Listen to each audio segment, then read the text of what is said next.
And now for a closer look at the meeting Donald Trump Jr. and other Trump campaign officials held with a Russian lawyer last summer. We go back to John Yang.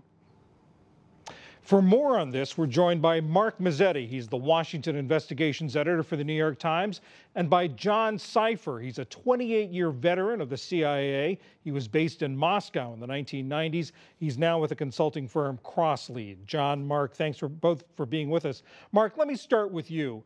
The defense from the White House from Donald Trump Jr. is that nothing came out of this meeting, no useful information as far as they're concerned. But in the broad scope, in the context of what's going on now, this investigation into Russian meddling into the election, what's the significance that this meeting even took place? I think the significance is that it shows that the Trump campaign was at least open to the idea that Russians might have had some damaging information about Hillary Clinton, and that they agreed to have this meeting because kind of on the promise of that. And it was a sort of hastily arranged meeting in June of last year, and Donald Trump Jr., the president's son, brought in the campaign chairman and also Jared Kushner, his son-in-law, and there was at least the belief that there might be something quite interesting here. So, you know, with all of the investigations going on and the swirling speculation about collusion with the Russian government, et cetera, I think it's interesting that this is the first time that we've seen that the Trump campaign was at least amenable to this idea of getting something from Russians that might be damaging to President Trump's opponent at the time. And the White House also said today, Mark, that they would meet with a lot of people to get opposition research. But meeting with someone like this, is this politics as usual? Well, it's certainly, I mean, there certainly is opposition research all the time in campaigns. I think one of the things here is this sort of evolving story that's been going on about this meeting. I mean, several months ago, we had asked Donald Trump Jr. about any meetings with Russians he may have had during the campaign. He said absolutely none, and certainly nothing of any sort of policy dimension.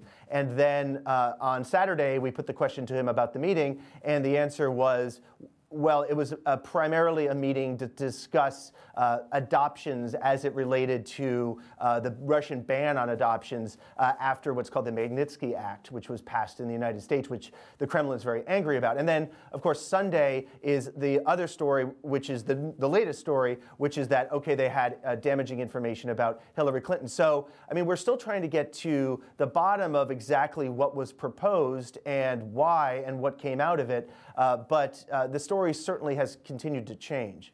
And Mark, what do we know about this attorney, Natalia Valentinskaya, and how this meeting came about? So she is a well-connected lawyer in Russia who has been very active in the United States in the legal side, but also on a lobbying on the lobbying side to try to repeal the Magnitsky Act. And so people in Washington, she's known to people in Washington because she's been active, and her lobbying and legal interests are certainly in line with those of the Kremlin. She is well connected, as I said, back in Russia with family connections, and we now understand that the meeting was brokered by an associate of Donald Trump Jr., a man named Rob Goldstone, who's a record producer, and it was brokered because Mr. Goldstone knows, works with someone in Russia named Emin Agalarov, who's a pop star, and whose father, Donald Trump, President Trump, worked with in 2013 during the Miss Universe pageant. So there's a sort of complicated cast of characters here, but it involves an associate of Donald Trump Jr., Goldstone, arranging this meeting with the lawyer, and also these connected people back in Russia. John Sipher, you know how the Russians work.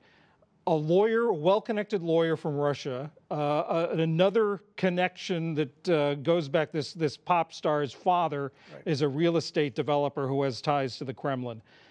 Are there warning signs, or how does this work in terms of how the Russians work? How does this fit in with how the Russians work? Well, I would look at it as a part of the much larger intelligence mission that the Russians are involved in here. We realize now there was a cyber piece to this. There was a piece to try to make Hillary Clinton look bad.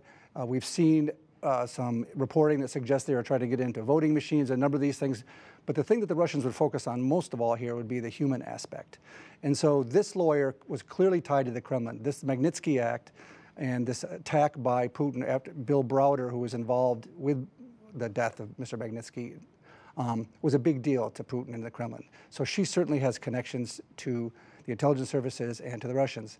So what they would be doing here, the notion that she came there to ask about Hillary Clinton, the substance of that meeting, whether it was about adoptions or not, is less important than the fact that by putting out there what they wanted to talk about, they were testing the Trump campaign. Are you willing to talk about things you shouldn't talk about? When given a choice to make the right decision or the wrong decision, are you willing to do that? As an intelligence officer, what I want to do with anybody I'm targeting and looking at is to see, can I put them into small compromising positions? Can I make them make choices that I think might be the wrong decision so that next time I might try something else? I might try a business opportunity for you or something to put you in a position so I can get more information from you. So in other words, the very fact that they accepted this meeting, that Donald Trump Jr. accepted this meeting, the Russians achieved a goal there? Absolutely. This is exactly what they would want to do, is to see would they willing to do this. Now, I wouldn't be surprised if Mr. Trump or Jared Kushner were sort of ignorant of how the Russians work and stepped into this without realizing what they were getting into. But Mr. Manafort certainly knows. He's spent a career working in Russia and with bad actors around the world. He would understand that taking this meeting would be a signal to the Russians that, hey, we're willing to play ball here. But of course, Donald Trump Jr. says that he did not tell Manafort about the substance of the meeting. He invited him to come, but didn't tell him the context. Well, then what will be interesting for the FBI and people doing investigations is to find out what happened subsequently. What further meetings and future meetings with the Russians took place and how they were orchestrated by the campaign. John Sipher, thanks you very much. Mark Mazzetti from the New York Times, thank you both for talking to us about this. Thank you.